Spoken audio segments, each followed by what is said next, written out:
श्रीलक्ष्मी श्रीमहालक्ष्मी क्षीरसागरकन्यका उत्तिष्ठ हरिसम्प्रीते भक्तानां भाग्यदायिनी उत्तिष्ठोत्तिष्ठ श्रीलक्ष्मी विष्णुवक्षस्थलालये उत्तिष्ठ करुणापूर्णे लोकानां शुभदायिनी उत्तिष्ठोत्तिष्ठ श्रीलक्ष्मी विष्णुवक्षस्थलालये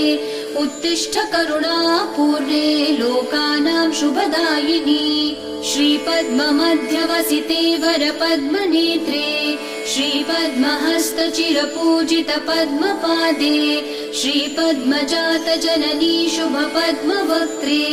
श्रीलक्ष्मी भक्तवरदे तव सुप्रभातम् श्रीपद्ममध्यवसिते वरपद्मनेत्रे श्रीपद्महस्तचिरपूजित पद्मपादे श्रीपद्मजातजननी शुभपद्म